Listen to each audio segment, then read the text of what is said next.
Je suis Albert Vondegueux, président du collectif des syndicats nationaux des collectivités territoriales de Côte d'Ivoire.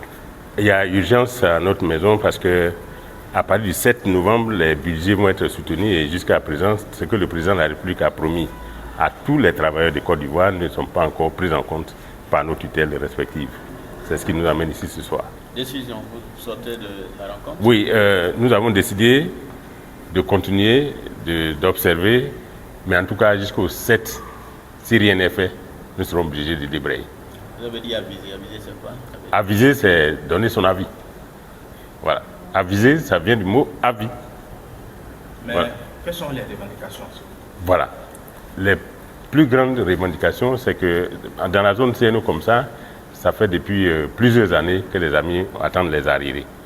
On n'a pas notre statut du personnel des collectivités. Vous savez, l'AIMF, l'Association internationale des maires francophones, a mis ensemble 5 États francophones et nous sommes les seuls pays Côte d'Ivoire à ne pas avoir de statut du personnel des collectivités territoriales de Côte d'Ivoire. On n'en a pas. Ça fait que tout dernièrement, quand le président de la République a dit nous avons des bonus, il y a eu 4 choses: indemnité de logement, indemnité de transport, allocation familiale et puis le bonne année, la prime ado. On nous dit que nous ne sommes pas, on nous dit qu'on est concerné, on ne sait pas où ça y est jusqu'à présent et les budgets vont être confectionnés à partir du mois prochain. On n'a aucune lisibilité. Donc voici, dans les régions aussi, écoutez, les salaires sont à 2 vitesses, même les départs à la retraite. Les agents sont allés à la retraite, il y a certaines mairies qui ont payé, il y a certaines mairies à qui on dit de ne pas payer, et c'est des maires qui payent, c'est pas l'État qui paye, et on dit aux mairies de ne pas payer. Voilà. Voilà.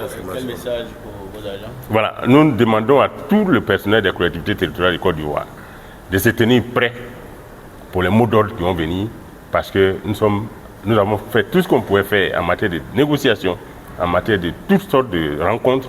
Nous avons rencontré les personnes que nous devons rencontrer, en tout cas au niveau du ministère, et rien n'est fait jusqu'à ce jour. On a décidé que la dernière cartouche qui nous reste, c'est ce qui revient aux syndicalistes. Il y a eu trop de distractions, donc on est fatigué des distractions, on veut du concret. Et jusqu'à ce jour, personne n'est prêt à nous fournir du concret.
Moi, en tant que le secrétaire général, je voulais présenter l'ordre du jour pour lequel nous sommes là ce soir. Et l'ordre du jour porte sur 3 points. Le premier point, c'est information. Avant qu'on ne soit là ce soir, des démarches ont été faites et ces démarches nous ont donné plus ou moins de l'espoir. Tout à l'heure, le président aura vraiment le temps de revenir sur les détails de ces démarches qui ont été faites. Au point 2, nous avons analyse et perspective. Nous sommes en face, sinon nous sommes dans une situation que nous connaissons tous aujourd'hui. Beaucoup d'entre nous ici s'interrogent sur la situation que nous traversons, la situation hybride que nous connaissons depuis longtemps en tant qu'agent des collectivités, pourtant agent de développement local. Notre situation, nous la connaissons, elle est ambiguë, elle est bizarre. Aujourd'hui, à cette situation est venue s'ajouter d'autres situations. Je veux dire, beaucoup sont ici qui s'interrogent sur notre situation par rapport aux mesures sociales annoncées par le président de la République. Qu'est-ce qu'il en est? Donc voilà toutes ces analyses que nous allons faire ensemble et nous allons décider ensemble. C'est ça que nous appelons perspective. Et au point 3, nous avons divers. Au divers, il y a des camarades parmi nous ici qui vivent des situations particulières, qui vont peut-être partager ça avec nous et ensemble, nous allons donner des contributions pour pouvoir remédier à ces situations. Donc voilà les 3 points à l'UQAM. L'ordre du jour est donc adopté. Merci beaucoup les camarades. Merci d'être venus. Je voulais d'abord dire merci à toutes les délégations qui sont venues de l'intérieur. Beaucoup de délégations sont arrivées de l'intérieur et quand on regarde la liste de présence, ça couvre toute la Côte d'Ivoire et ça c'est notre motivation. Ça nous fait énormément plaisir de savoir que vous êtes intéressés par la chose syndicale. Nous allons commencer par les informations. Honnêtement, j'avais demandé au ministre, au cabinet, de nous faire venir le DRH qui allait porter la parole du cabinet. Je crois qu'ils doivent être en entretien parce qu'ils doivent savoir ce que nous sommes en train de dire. Nous ne sommes pas en train de nous cacher pour faire quoi que ce soit. Nous sommes en train de chercher à... Vous savez, celui qui ne se bat pas, il sait qu'il est mort. Sinon, la vie, c'est un combat. Et tant que tu vis, tu dois combattre. Le SG a présenté le premier point de l'ordre du jour étant information. En information, nous allons commencer par la période du 10 août 2022, qui a été un déclic dans notre vie en tant qu'agent des collectivités. Ce jour-là... Madame, mettez vos portables sur silence vibrant, s'il vous plaît. Ce jour-là, par la grâce de Dieu, j'étais le porte-parole encore du collectif. Et nous avons présenté la situation des agents des collectivités au DGDDL, Yapi Fidèle, qui nous a confirmé que nous avions droit aux avantages que le président de la République a accordés aux fonctionnaires et agents de l'État de Côte d'Ivoire, parce que nous avons démontré que les fonctionnaires et agents de Côte d'Ivoire n'ont pas un marché à part, ils n'ont pas leur traitement à part. Nous nous rencontrons tous dans le même marché de Adjamé et les prix ont monté bizarrement, les salaires chez eux ont monté et chez nous ça n'a pas bougé. Nous avions droit aussi aux avantages parce que c'est le seul président de la République. Nous sommes tous ensemble, on a écouté ensemble, fonctionnaires et nous. Et on a entendu que nous avons tous chacun les 4 points suivants. Indemnité de logement, indemnité de transport, l'allocation familiale et le bonne année de chaque année qu'on doit donner en janvier de chaque année. Malheureusement, depuis cette date du 10 août, jusqu'à ce jour, nous avons été rencontrer encore le DGDDL qui nous avait promis cela. Et nous avons été surpris qu'il nous présente un décret portant organisation du cabinet du ministère de l'Intérieur, qui définit lui son rôle, qui est différent du rôle du DRH. Voilà le décret qui nous a remis ce jour. Il a remis une seule copie qui détermine le rôle du DRH et le rôle du DGDDL qu'il est. On était ensemble, nous collectifs. Donc tout à l'heure, ceux qui en ont besoin, on va vous donner copie. Depuis ce jour, il nous a dit que notre interlocuteur serait le DRH. Ok. Donc nous sommes allés voir le DRH 2 septembre 2022. Nous avons rencontré le directeur des ressources humaines du ministère de l'Intérieur, M. Kofi Innocent, qui nous a dit, parce que quand on l'a rencontré, on lui a dit qu'une personne du rang de directeur général de la décentralisation nous a déjà dit que nous avions droit. On n'est pas venu pour savoir si on a droit ou on n'a pas droit. On est venu pour savoir quand est-ce que ça va commencer à être payé. Parce que pour les fonctionnaires, ça a commencé le 30 août. Pour nous, c'est quand? Il faut être opportuniste. Dès qu'on t'offre la balle, ne rater aucun but. Il faut marquer parce que pour avoir une balle à recevoir de réparation, ce n'est pas facile. Et une telle balle, on ne peut pas la rater. Donc, quel que soit ce que les gens me disent, nous, on a le film qu'on a droit. OK? Et donc, ce jour, le DRH nous a confirmé, 2 septembre 2022, qu'il avait reçu un projet d'arrêté que je lui avais déjà envoyé sur son WhatsApp. Parce qu'il fallait faire vite pour que nous ayons droit à ce dont on a droit. Depuis donc le 2 septembre, il a déposé, d'après lui, un mémo au cabinet. Après ça, aujourd'hui nous sommes le 28, donc le 21, vendredi dernier, nous avons rencontré le directeur du cabinet, M. Bakou, en charge de la décentralisation.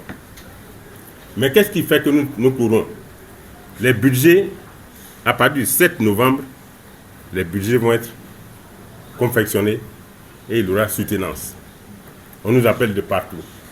Qu'est-ce qu'il en est? Parce que si nous ratons, vous savez, pour ceux qui sont mariés, c'est pendant la période de fécondation qu'il faut avoir un rapport sexuel. Si tu laisses passer cette période-là, elle ne tombera pas enceinte. Donc à cette période-là, c'est la période de fécondation en décentralisation. Si tu as raté ça, tu vas attendre 2023 C'était ta femme.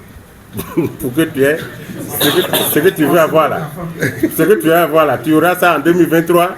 Parce que ça ne sera pas dans le budget qui est en train d'être fait actuellement du moins pour le 2023. C'est maintenant qu'on est en train de faire.